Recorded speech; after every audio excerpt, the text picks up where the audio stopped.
O relógio do palácio mal havia passado da hora quando um comunicado oficial abalou a nação. Em 7 minutos, arrepiantes, o que antes era sussurrado, a portas fechadas se transformou em uma tragédia pública.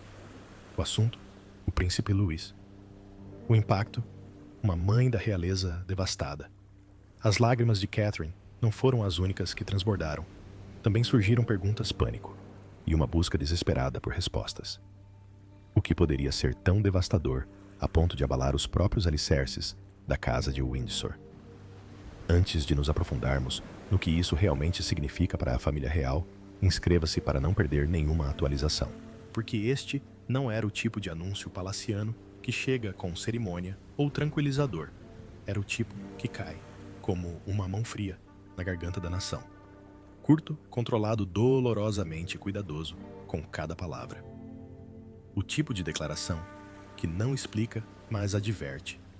E quase imediatamente, a máquina real fez o que sempre faz em momentos como este. Tentou manter a calma, tentou manter a mensagem concisa, tentou se proteger a coroa do pânico, mas o público não estava calmo. A expressão "notícias trágicas" não apenas causou estranheza, como a incendiou. Essas duas palavras estampadas no texto oficial carregam um peso que a monarquia jamais usa levianamente. Essa formulação é reservada para momentos que não podem ser amenizados, momentos que não podem ser escondidos, momentos em que até o silêncio se torna perigoso.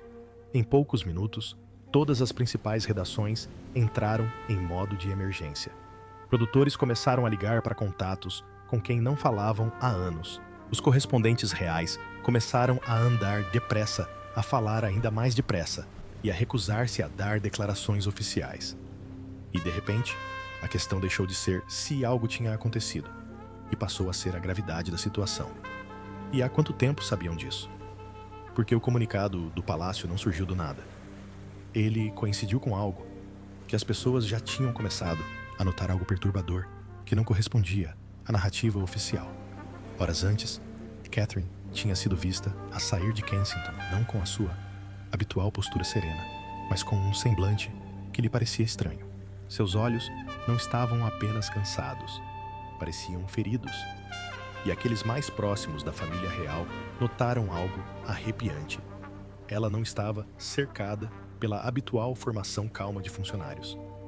A coreografia, de sempre, havia desaparecido. A perfeição silenciosa da rotina real havia se perdido. Para uma mulher treinada para sobreviver ao escrutínio do mundo com elegância, foi uma ruptura tão grande que soou como um grito. E foi aí que os sussurros começaram. Alguns afirmavam que era uma doença, uma emergência médica repentina, que obrigou os médicos a agirem imediatamente. Outros insistiram que foi um acidente, algo que aconteceu sem aviso prévio, sem tempo para se preparar, sem espaço para controlar a narrativa. Mas a teoria mais aterradora de todas era a de que isso não era novidade, que era algo que o palácio vinha lutando para conter há muito tempo, até que finalmente veio à tona. Porque a monarquia não confirma notícias trágicas a menos que não tenha outra escolha. A família real sobreviveu a escândalos, traições, separações, até mesmo à indignação nacional, e ainda assim consegue manter tudo em silêncio.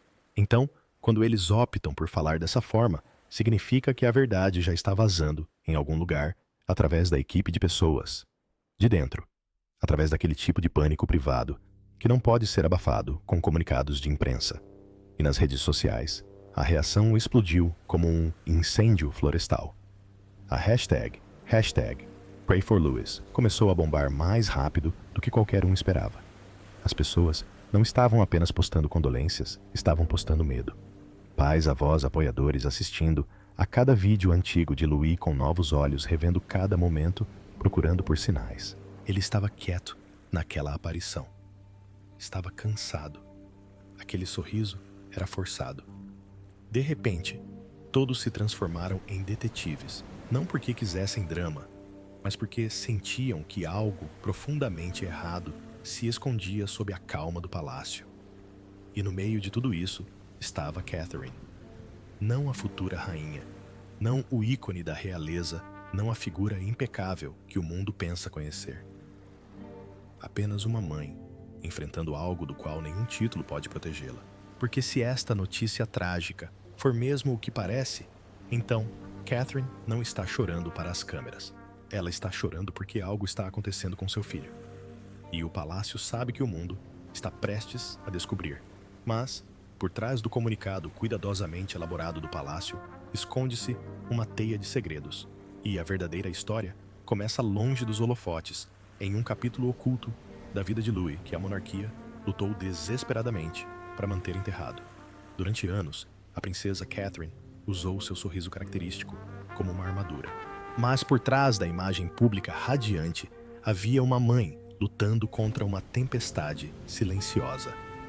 Poucos sabiam das discretas visitas ao hospital. Menos ainda, compreendiam o medo por trás de seu olhar protetor para Louis. A verdade, um diagnóstico mantido em segredo pela realeza até agora. O que parecia, à primeira vista, uma educação real normal e animada, era silenciosamente ofuscado por preocupações privadas que Catherine jamais compartilhou publicamente. Desde os primeiros marcos do desenvolvimento de Louis, havia sinais sutis. Atrasos na fala, inconsistências na coordenação motora, leves toques das babás reais, sugerindo educadamente uma avaliação mais aprofundada.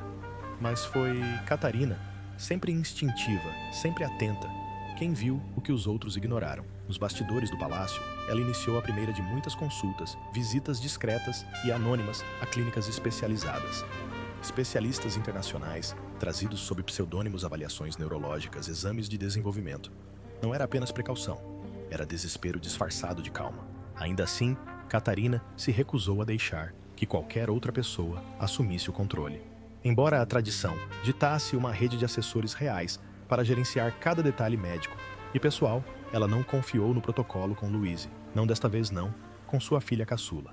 Ela insistiu em estar presente em cada passo, cada exame, cada lágrima.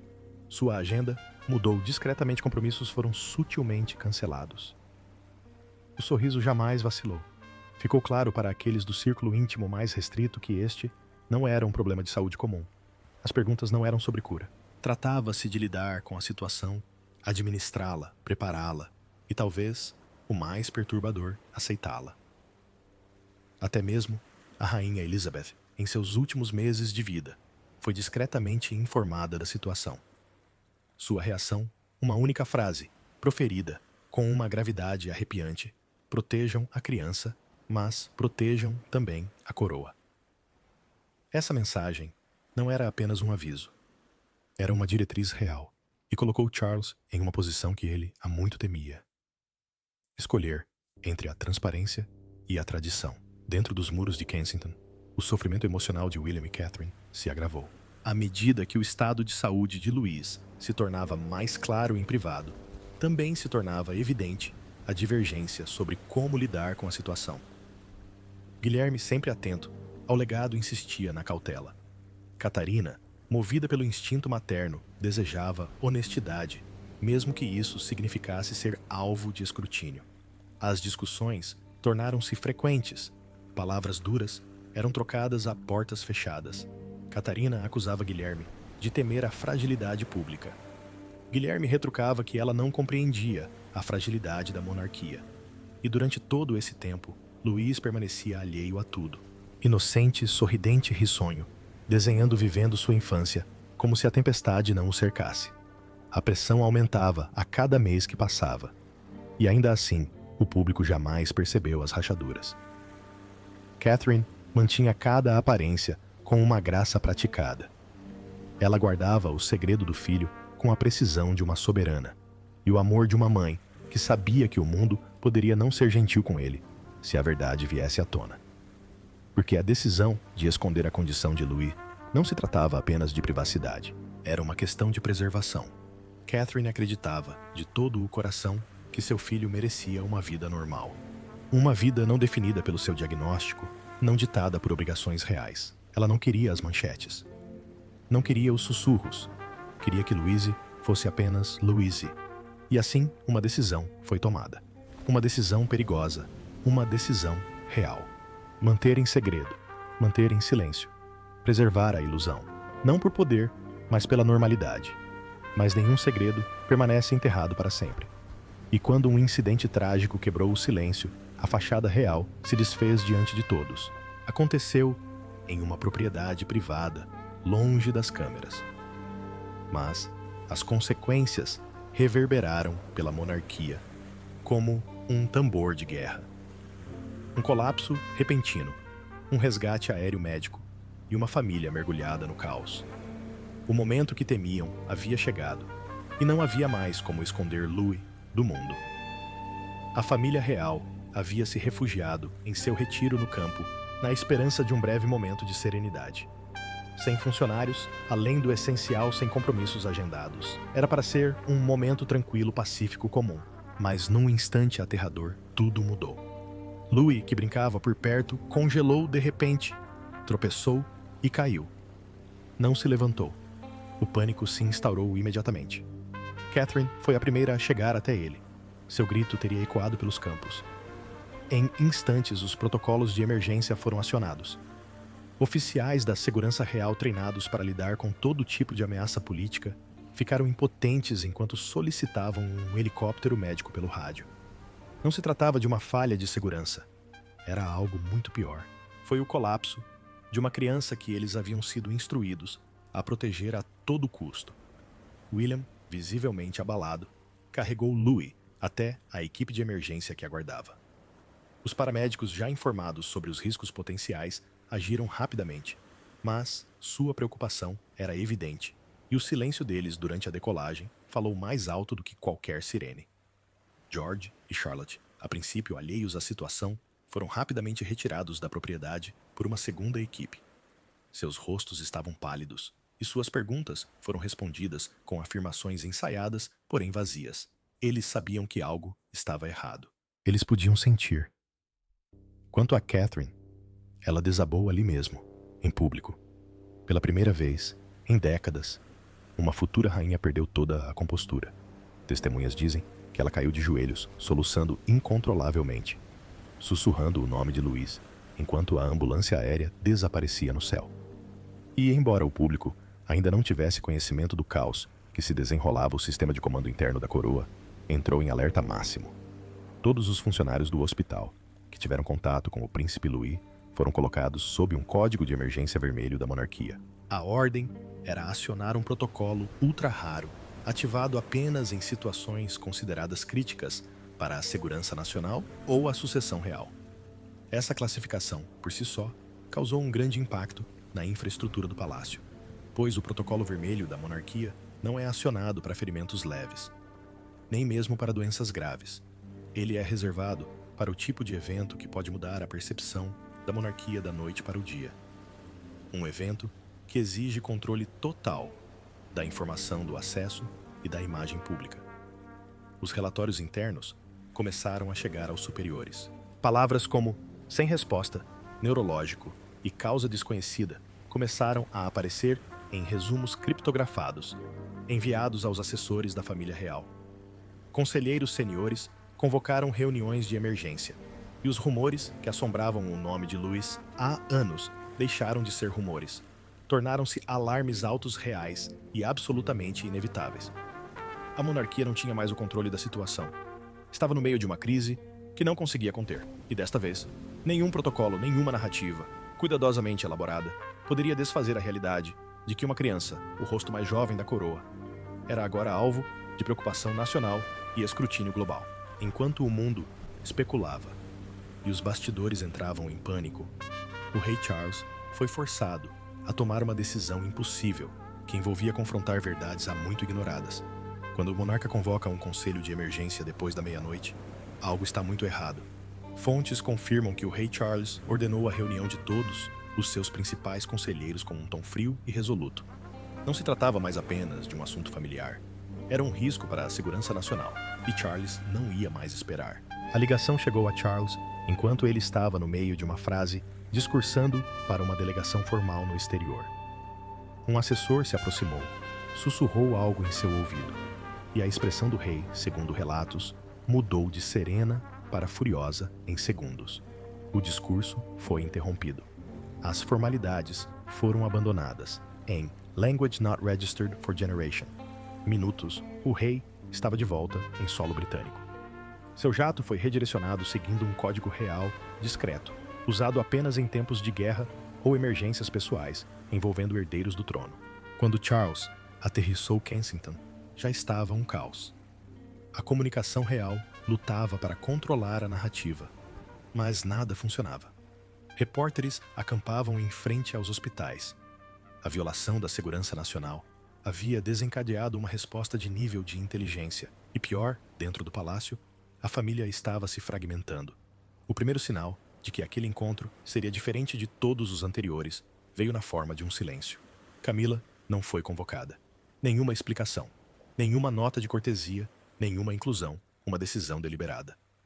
Charles havia transformado aquela crise em uma questão de soberano, não de esposa, e aqueles mais próximos a ele sabiam o que isso significava.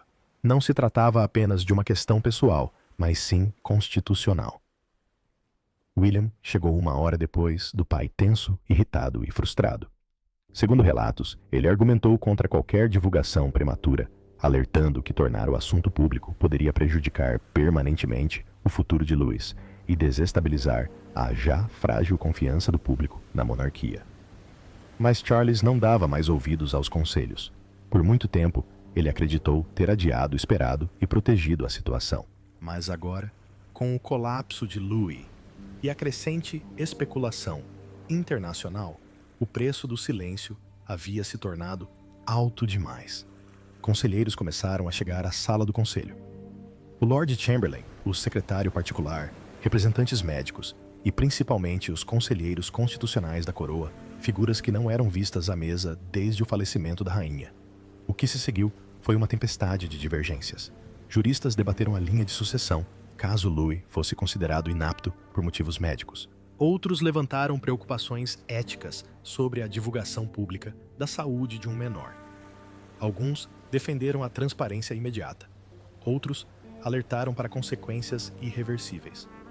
A sala, segundo relatos, dividiu-se por linhas geracionais. Cortesãos mais antigos, apoiando a tradição, assessores mais jovens, implorando por compaixão. Então, veio a bomba. Um documento lacrado e confidencial foi apresentado pelo consultor de ética médica do palácio. Era o prognóstico completo de Louis Abrangente, sem filtros e brutal. O diagnóstico, a trajetória cognitiva esperada, a probabilidade de sintomas progressivos e uma frase em negrito, logo abaixo de tudo, incompatível com as obrigações constitucionais após os Language Not Registered for Generation, anos a menos que a condição melhore. O peso daquela frase pairou no ar como uma cortina de chumbo. Segundo relatos, Charles ficou em silêncio por mais de 1 minuto após lê-la. Então, com uma voz desprovida de cerimônia, murmurou: "Estamos sem tempo." A monarquia não estava enfrentando apenas uma crise de saúde. O reino enfrentava a fragilidade de seu próprio plano de sucessão, a imagem negativa de esconder o sofrimento de uma criança e a ameaça muito real de indignação pública caso a verdade fosse descoberta tarde demais. Charles se levantou, olhou para seus conselheiros e deixou claro que desta vez não esconderiam a verdade. O que quer que viesse a seguir, eles enfrentariam de frente. Enquanto a monarquia se debatia a portas fechadas, Catherine encarava um pesadelo para o qual nenhuma mãe está preparada, o momento em que descobria toda a verdade. Ela havia enfrentado 1000 tempestades reais com elegância, mas nada a preparou para isso. Enquanto o médico real sussurrava o prognóstico final, Catarina teria soltado um suspiro cambaleado para trás e sussurrado: "Não, não, Luís." Pela primeira vez, sua máscara real se estilhaçou completamente. A verdade antes, uma sombra, que ela podia negar agora, se apresentava como uma realidade brutal e irreversível. Os médicos confirmaram o que ela há muito temia, mas jamais expressara, em voz alta, uma doença degenerativa com um longo e incerto caminho pela frente. Uma doença que afetaria não apenas a saúde de Luís, mas sua própria identidade, seu futuro e o papel que a monarquia, um dia, esperara que ele desempenhasse. A frase que a devastou não foi clínica, não foi científica, foi política. Um dos especialistas presentes Após ler os resultados, afirmou friamente: seu estado é incompatível com as funções reais no futuro. Não inadequado, não desafiador, incompatível, uma palavra que carregava o peso do exílio na linguagem da realeza. Catarina desabou em lágrimas. Ela estava, segundo todos os relatos, inconsolável. Não apenas pelo medo de que seu filho enfrentasse uma vida de dificuldades e incertezas, mas porque ela havia falhado em protegê-lo da própria instituição em que agora estava aprisionada. O palácio, com todos os seus recursos e tradição, não tinha espaço para imperfeições. E naquele momento, Catarina percebeu o preço alto do silêncio. Ela se recusou a deixar o lado de Luiz em sua cama. Os médicos recomendaram repouso. A equipe ofereceu apoio. Ela recusou tudo. Horas se passaram com ela, segurando a mão dele, os olhos inchados de tanto chorar, sussurrando para ele, não como uma figura da realeza, mas como uma mãe desesperada, tentando manter unido um mundo que desmoronava diante de seus olhos. Não houve coletivas de imprensa, nem fotos, nem aparições públicas. Mas algo mais profundo havia mudado. O controle firme que Catherine exercia sobre seu papel público afrouxou instantaneamente. Relatos confirmaram que sua assistente pessoal contatou seus pais e Pippa com urgência. A mensagem era arrepiante em sua simplicidade. Preciso de todos vocês aqui. Não se tratava mais de aparências. Não se tratava mais de protocolo. Catherine precisava da família, não por obrigação, mas para sobreviver. Pela primeira vez, ela não conseguiu lidar com a situação sozinha, e o palácio, pressentindo o desmoronamento, agiu rapidamente. Todos os compromissos futuros foram cancelados. Oficialmente, tratava-se de um adiamento devido a assuntos particulares, mas os bastidores sabiam a verdade. A coroa assistia a uma de suas estrelas mais brilhantes vacilar sob uma pressão que não conseguia mais conter. Os assessores do palácio, antes rígidos com seus horários e roteiros, suavizaram o tom. Ordens foram discretamente dadas para manter a mídia distraída, para protegê-la o máximo possível. Mas o estrago já havia começado a se espalhar. O desabafo de Catherine não foi apenas emocional. Foi simbólico. Destruiu a ilusão de que a família real poderia permanecer imune à dor humana real. Suas lágrimas não eram fingidas, eram o produto de anos de sofrimento silencioso, culminando em um momento que nenhuma mãe da realeza, ou não, deveria jamais enfrentar. Mas enquanto Catherine chorava em particular, William tomou uma atitude pública que chocou a nação e dividiu os apoiadores da realeza em todo o mundo. O palácio esperava que William permanecesse em silêncio. Ele fez o contrário. Num ultimato surpreendente, o herdeiro do trono deixou clara a sua lealdade. Não à coroa, mas ao seu filho. E ao fazê-lo, desencadeou uma tempestade constitucional que abalou até os cortesãos mais leais. O ponto de virada ocorreu menos de Language Not Registered for Generation, horas após o colapso de Catarina. William, tendo visto a mulher que amava desmoronar sob o peso do silêncio real, tomou uma decisão que fraturaria o cerne do protocolo real. Numa reunião a portas fechadas, com assessores de alto escalão, ele emitiu uma ordem impensável. Requi, as equipes de relações públicas da realeza, já mobilizadas com narrativas cuidadosamente elaboradas, receberam ordens para interromper imediatamente todas as estratégias de imprensa. Chega de contenção, chega de desvios, chega de manipulação da imagem pública.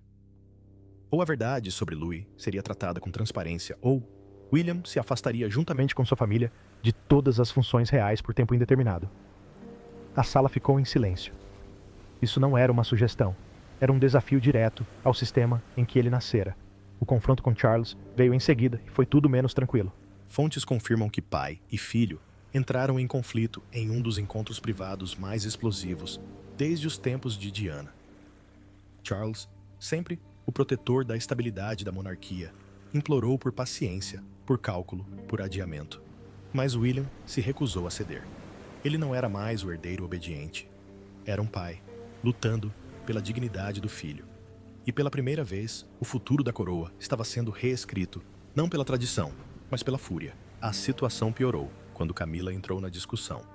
Em uma troca de palavras desastrosa, segundo relatos de diversas fontes, Camila teria acusado William de desestabilizar a família em um momento de crise. William não se conteve. Testemunhas afirmam que a discussão se intensificou até que ele saiu furioso, suas últimas palavras ecoando pelo corredor. Você não é quem está perdendo o futuro de uma criança. Mas a reviravolta mais chocante aconteceu horas depois, quando William fez uma ligação para fora dos muros do palácio, um telefonema que causaria espanto de Buckingham, a Califórnia. Meghan Markle. Sim, a mesma mulher, cuja relação com a monarquia se transformara em um campo de batalha midiático. O tom de William era, segundo relatos, calmo-ponderado, não para apaziguar os ânimos, mas para demonstrar solidariedade. Agora entendo por que você se afastou, disse ele a ela. Essa declaração, embora privada, foi rapidamente sussurrada pelos canais da realeza.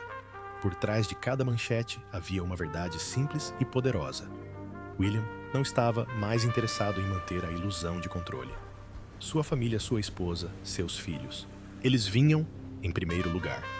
Nenhuma coroa, nenhuma instituição, nenhum legado secular se sobreporia ao bem-estar deles.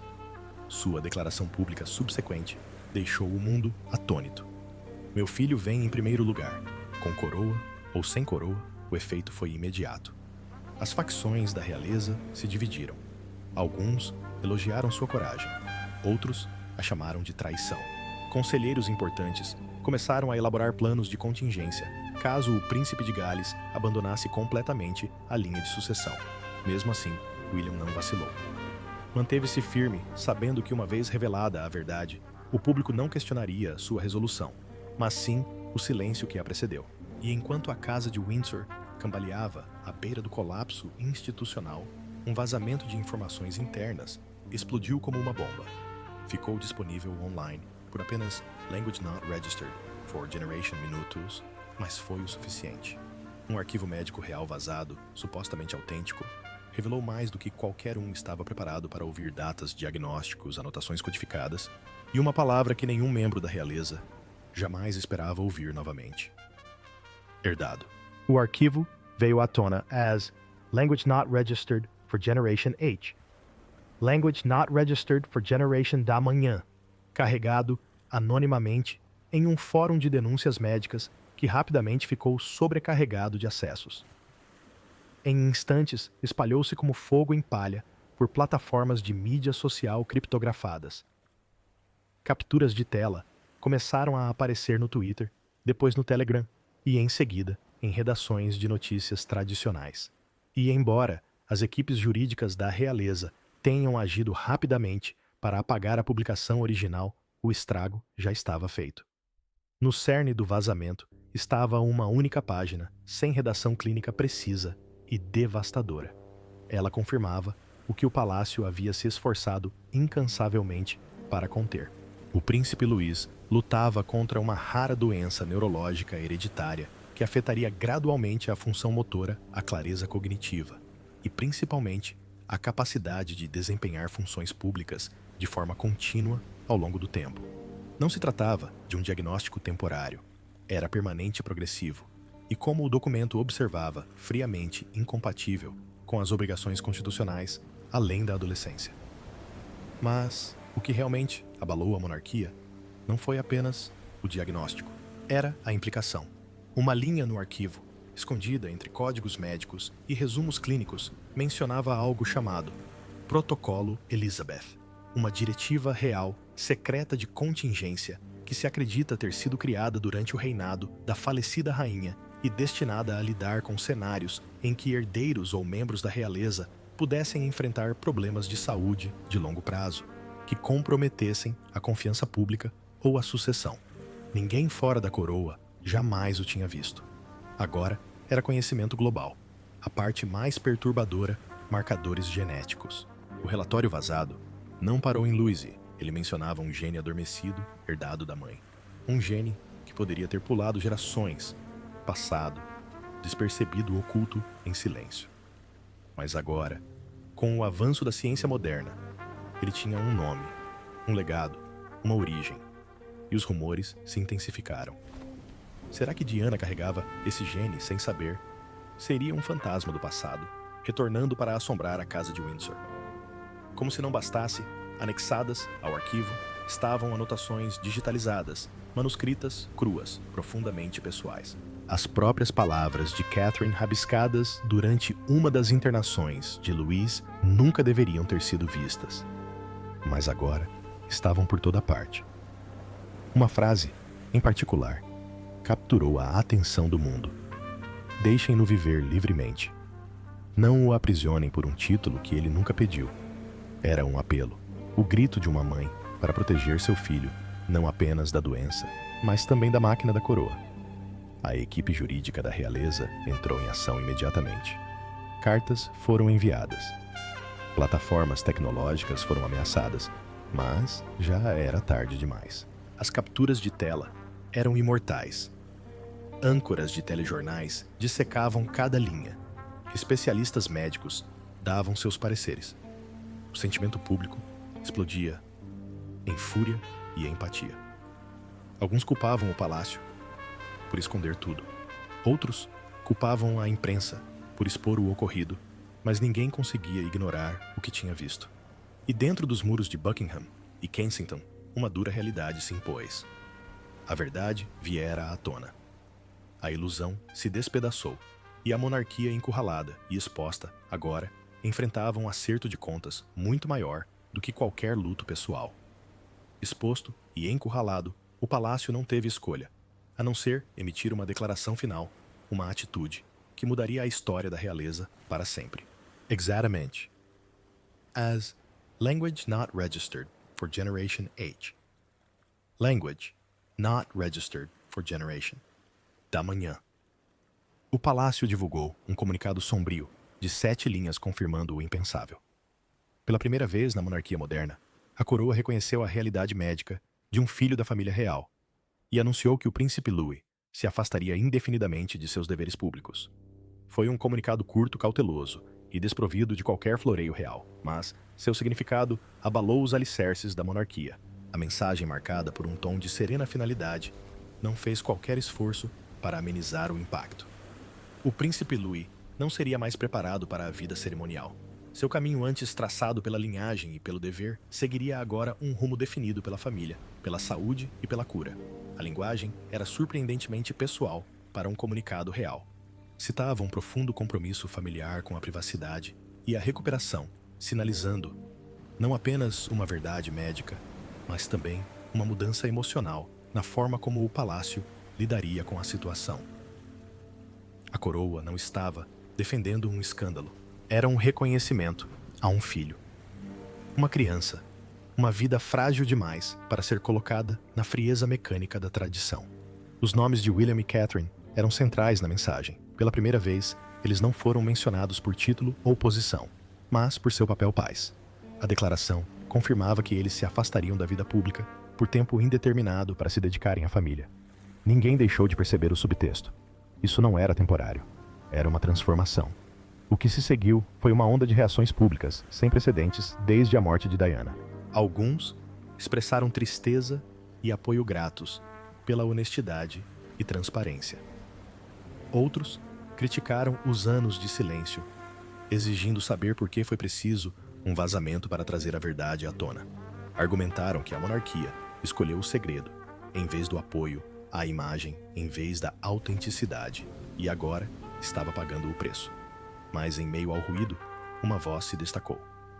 Uma única publicação nas redes sociais, sem foto, sem brasão real, apenas language not registered for generation, palavras do príncipe Harry. Foi por isso que me afastei. Agora você entende. Foi enigmático, cortante e deliberado. Ele não citou nomes, não apontou o dedo para ninguém.